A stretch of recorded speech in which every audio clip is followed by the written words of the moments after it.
CPI ML ప్రజాపంథ రాష్ట్ర కార్యదర్శి పోటు రంగారావును జాతీయ దర్యాప్తు సంస్థ అధికారులు ఖమ్మంలో విచారించారు.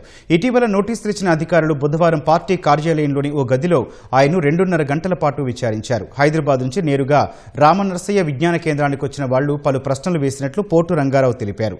గాదే ఇన్నయ్య కేసులో ఆయనతో వాట్సాప్ సందేశాలపై అడిగినట్లు రంగారావు పేర్కొన్నారు. పార్టీ సిద్ధాంతం, మావోల లొంగుబాటు తదితర అంశాలపై ప్రశ్నలు వేసినట్లు చెప్పారు. గాదే ఇన్నయ్య తన భావాలను పార్టీకి పంపినంత మాత్రాన తాము దానికి అంగీకరించినట్లు కాదని వివరించారు. తదుపరి విచారణపై ఎటువంటి సమాచారం ఇవ్వలేదని, విచారించిన సమాచారాన్ని కోర్టులో ప్రవేశపెట్టనున్నట్లు వివరించారు.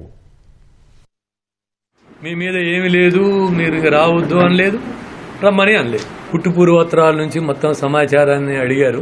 ఆయన మొత్తం ఫోన్ కాంటాక్ట్ 50,000 100 మందికే పంపించాడు. 100 మందిలో మీరు ఒకళ్ళు ఉన్నారు. కాబట్టి మీకెందుకు పంపించాడు అని అడిగాడు. అంటే నేను ఒక పార్టీకి కార్యదర్శిని, మాది ఒక రాజకీయ పార్టీ, మాది ఒక ఎజెండాతో కొనసాగిస్తున్నటువంటి పార్టీ. అంటే మీ ద్వారా కూడా ప్రచారం జరుగుతున్నట్టే కదా. దేశ భద్రతకి వ్యతిరేకమైన, దేశానికి ద్రోహం చేసేటువంటి విధానాలకి మీ ద్వారా ప్రాపగండా చేయాలని కోరుకోవడం కదా, ఇది కీలకంగా ఆయన అడిగిన. రాజ్యాంగంలోని చాప్టర్ 1 లో మావోయిస్ట్ పార్టీ కూడా టెర్రరిస్ట్ సంస్థ అనేటువంటిది ఉన్నది. టెర్రరిస్ట్ సంస్థ అభిప్రాయాన్ని మీకు పంపడం అంటే ఆ ప్రాపగాండాలో మీరు కూడా పంచుకోవడమే కదా అని చెప్పి అడిగి, అంటే మేము పార్టీగా అందరి అభిప్రాయాన్ని తెలుసుకుంటాం, అందరి అభిప్రాయాన్ని సేకరించి అందులో మంచి చెడుల్ని ఉంటాం.